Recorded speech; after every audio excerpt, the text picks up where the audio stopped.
compartir, hola, buenas tardes. Quería compartir una pantalla. Antes que nada, evidentemente agradecer al Basud la propuesta y el reto que ha sido el tener que abordar este tema, porque sí que es cierto que tengo algunos vínculos con compañeros de la universidad, pero yo no estoy activamente en el campo de la investigación aplicada, ¿no? Desde la academia. Entonces, para nosotros siempre es un reto porque estamos más en la parte del hacer, en la incidencia política, y nos nutrimos muy a menudo de los argumentos que nos pone la academia. En el caso de las Islas Baleares y en el tema turístico concretamente, siempre ha sido como un lujo poder partir de trabajos de compañeros y compañeras como han sido Sonia Vives, como han sido Iván Murray, Masia Blázquez y otros muchos, Alicia Bauza, que ya nos dejó hace un tiempo, pero compañeras que han estado allí analizando siempre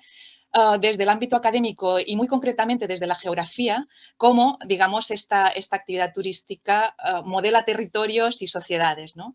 Entonces, en este sentido, yo creo que Albasud también hace un trabajo muy interesante y muy necesario de vincular estos dos espacios desde la investigación académica al activismo concreto y de centrarlo, ¿no? en propuestas que podemos utilizar en el día a día de los movimientos sociales desde diferentes ámbitos, ¿no? Desde estas perspectivas de transición ecosocial, con esta visión quizá ecofeminista que tanto necesitamos, ¿no? Y más en tiempos en los que estamos viviendo, ¿no? En donde casi lo que es tan evidente que es necesario está en el polo opuesto de lo que está sucediendo en la realidad, ¿no? Entonces, bueno, para mí ya os digo que ha sido todo un reto, de hecho, un reto en el que todavía estoy inmersa, porque además yo le comenté a Ernest cuando él me hizo la propuesta en que es cierto que tenemos muchas mujeres de referencia en el ámbito del ecofeminismo también aquí en España, mujeres que están trabajando como Yayo Herrero o mujeres como Amaya Pérez Orozco trabajando desde la economía feminista, que nos dan argumentos que nos sirven evidentemente para poner en jaque y en cuestión todo lo que es una economía eminentemente turistizada como es el caso de las islas, ¿no? Pero Ernest me dijo, vamos un poco más allá y vamos a revisar un poco los inicios de estos pensamientos ecofeministas y cómo estas teorías un poco emancipadoras nos pueden dar soluciones. Entonces nos metimos a saco con cuatro mujerazas que algunas las conocía más, otras ha sido el reto de la inmersión directamente, ¿no? Pero entre ellas están, bueno, os las presento un poquito aquí para que veáis un poco por dónde vamos a ir yendo. Son estas mujeres que le hemos puesto el título de subversión ecofeminista de la economía turística. Pensando mucho, es como un plagio de un libro de Amaya Pérez Orozco, precisamente, que se llama Subversión ecofeminista de la economía. Entonces, la hemos centrado en la parte de economía turística y hacemos un recorrido desde Val Plumwood, que fue una filósofa australiana que ya murió, pero que dejó quizás los primeros cimientos de este análisis de la necesidad de revisar cómo hemos construido pensamiento a partir de las dualidades, ¿no? que nos están llevando a esta situación de crisis. Ya en su momento ella lo estaba denunciando en muchísimos casos, además de estar en la academia, ella fue activista y todo lo que ella, digamos, estaba estudiando, analizando y denunciando desde la academia, lo vivía con una coherencia prácticamente absoluta en su vida cotidiana.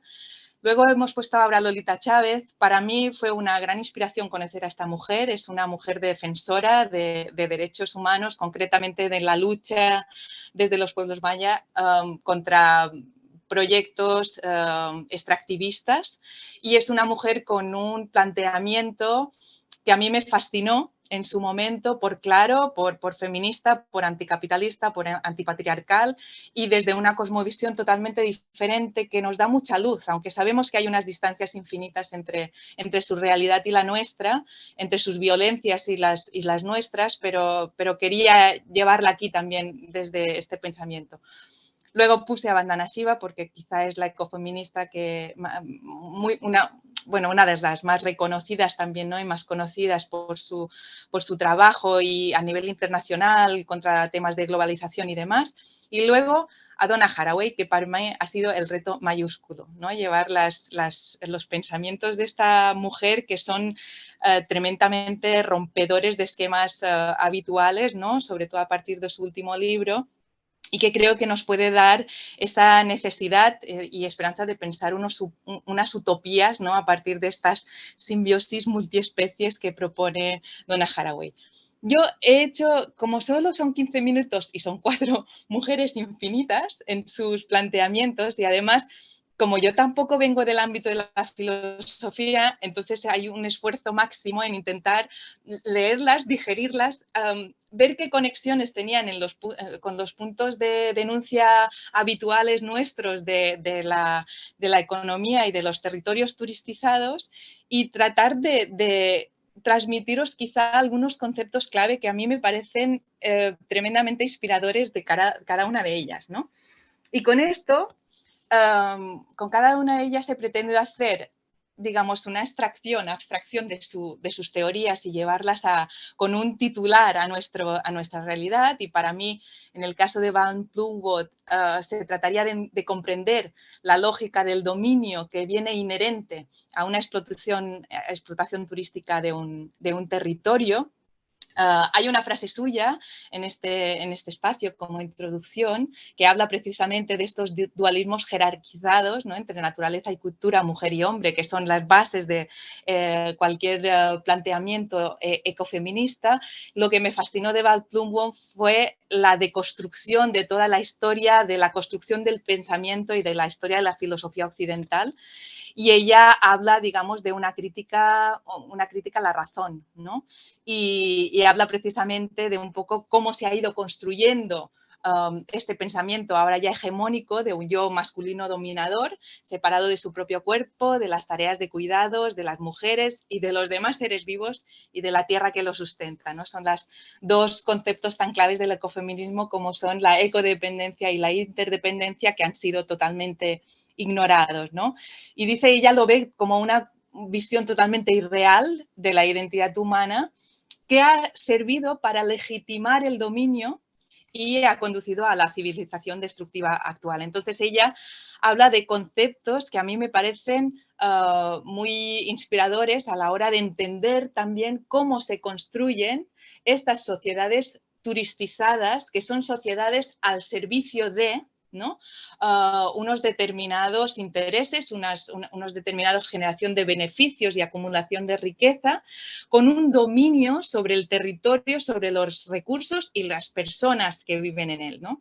Entonces, pensar el turismo desde esta lógica del dominio, desde cómo se ha construido el poder y estos dualismos jerarquizantes que vemos evidentes en cualquier manifestación de los impactos del turismo que hemos estado analizando desde el activismo y desde la academia también en el caso de las islas, ¿no? Esto a lo largo del capítulo, un poco del libro que nos han propuesto redactar en Albasud, pues nos centramos en esto, en analizar esta lógica del dominio, de quién está dominando, de cómo se construye el poder, de cómo se colonizan territorios enteros, ¿no? Para ponerlos a disposición del sector turístico, y a partir de estos dualismos que son evidentemente excluyentes, instrumentalizadores, que hiperseparan las cosas y establecen esta jerarquía, ella propone pues subvertir los puntos de este dualismo para encontrar soluciones que nos permitan encontrar un cierto equilibrio. Y esto en el caso del turismo y en sociedades como la nuestra, pues es evidente que se hace plausible en cualquier espacio, ¿no? En cómo se toman las decisiones políticas a día de hoy, cómo se legitima el ejercicio de poder, cómo se legitima también la normalización de la violencia estructural que implica el sostenimiento de una sociedad al servicio de, ¿no? Insistimos que es una sociedad de servicios y por tanto también un poco esta realidad ¿no? que choca, que es una sociedad que además vende como el cuidado. Ahora mismo el turismo se vende como una experiencia que viene a sostener la parte de cuidados, ¿no? Que en una sociedad totalmente en algunos aspectos deshumanizado, pues lo ofrece como vía de escape, ¿no? Y también es ver cómo este relato acaba calando, digamos, dentro de estas sociedades. No me voy a extender más porque si no, no llego a todas. Luego, evidentemente, habrá Lolita. Con Aura Lolita pues, hemos puesto el titular de la realidad turística en el contexto global del capitalismo colonial, racista y heteropatriarcal. Y es que yo creo que Aura Lolita, con esta frase que os he puesto aquí, que sencillamente transmite su estar y su conciencia de desde dónde viene, desde dónde se arraiga y qué presiones y violencias se le ejercen contra territorio, contra historia, contra identidad y contra realidad propia, ¿no? Entonces, desde las comunidades. A mí esta mujer me fascinó y me inspira muchísimo y me lleva siempre a muchas reflexiones sobre qué son los deseos, ¿no? Y qué es el privilegio en un espacio turístico, en quién puede viajar, quién está viajando y quién se tiene la necesidad de viajar en este sentido, de migrar para poder tener unas mínimas opciones, ¿no? Desde aquí, con ella analizamos un poco lo que es la migración en las sociedades turistizadas, esta migración invisibilizada que sostiene muchas veces los trabajos más precarios en las sociedades turísticas, pero no solo eso, sino que también están sosteniendo los cuidados dentro de unas esferas privadas donde las vidas precarizadas tienen que estar fuera para poder generar trabajo, pero dentro de casa quienes están cubriendo la parte de los cuidados son mujeres, mayoritariamente mujeres migrantes, ¿no? Y esto lo vemos en muchísimos municipios de aquí, en las islas donde hay muchísimas mujeres trabajando en casas, atendiendo los cuidados que esta realidad loca no nos permite, y sobre todo en los meses de verano, en donde aquí por la estacionalidad tenemos una sociedad totalmente volcada a sacar unos mínimos ingresos para poder subsistir en entornos cada vez más precarizados, ¿no? Esto nos invita a esta reflexión de esta cadena globales de cuidados, a lo que es el extractivismo, pero no solo el extractivismo físico desde el punto de vista de recursos, que también, ¿no?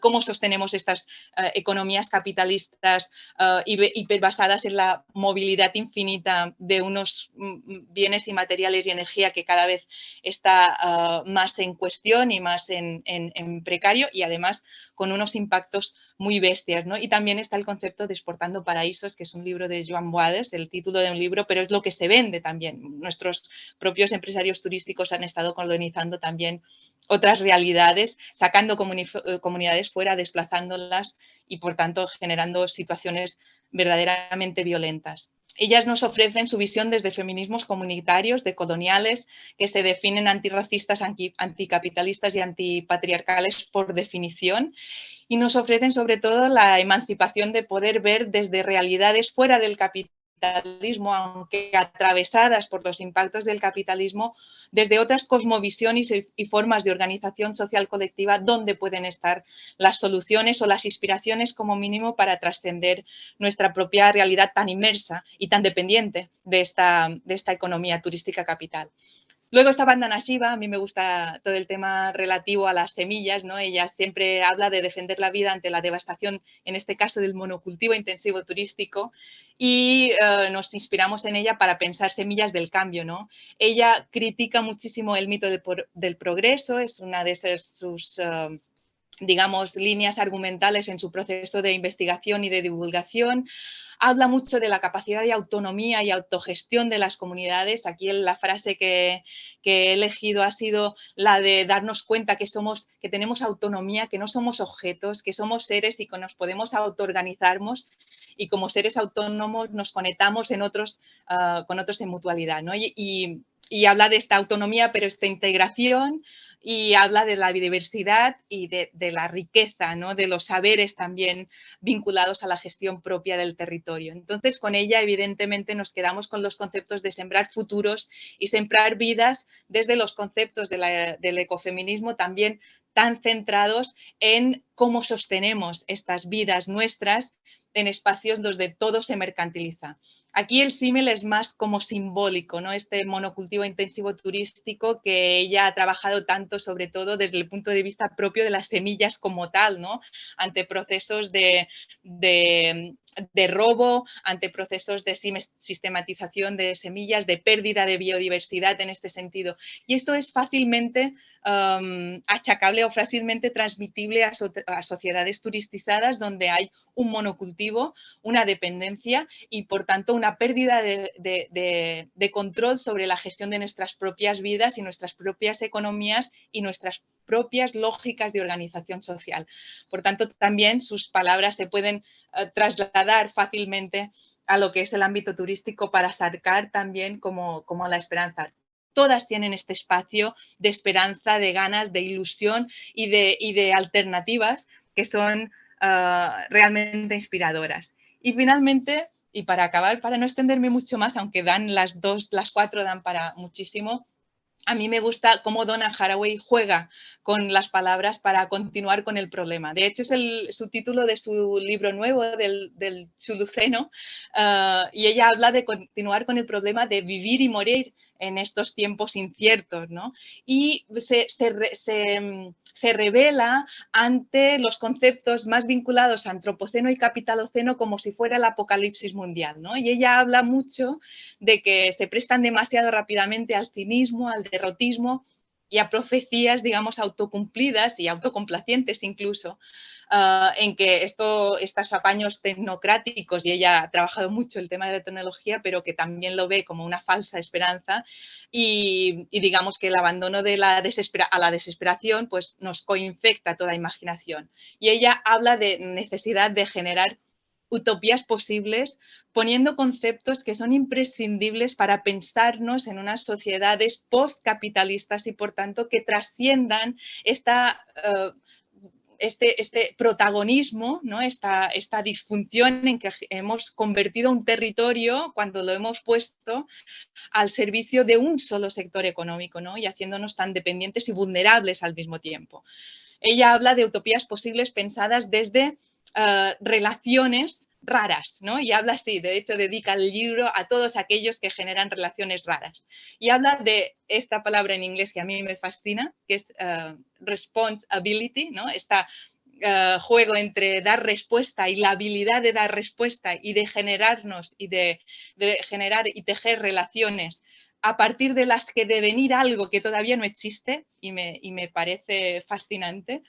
Luego habla de devenir con, evidentemente siempre desde la colectividad, desde la comunidad y desde pensar desde nuestros espacios colectivos y en relación cómo subvertimos, ¿no? todas estas realidades perversas en las que nos inserta la economía capitalista y la expresión turística concretamente, y habla de conjugar. Y en esto también me quedo con en el conjugar estos espacios nuevos desde el juego, desde la ilusión y desde la voluntad de romper, pero con un ánimo que genera nuevas realidades y que tenemos que trascender. En el caso turístico, aquí hay mucho la sensación de que no hay alternativa.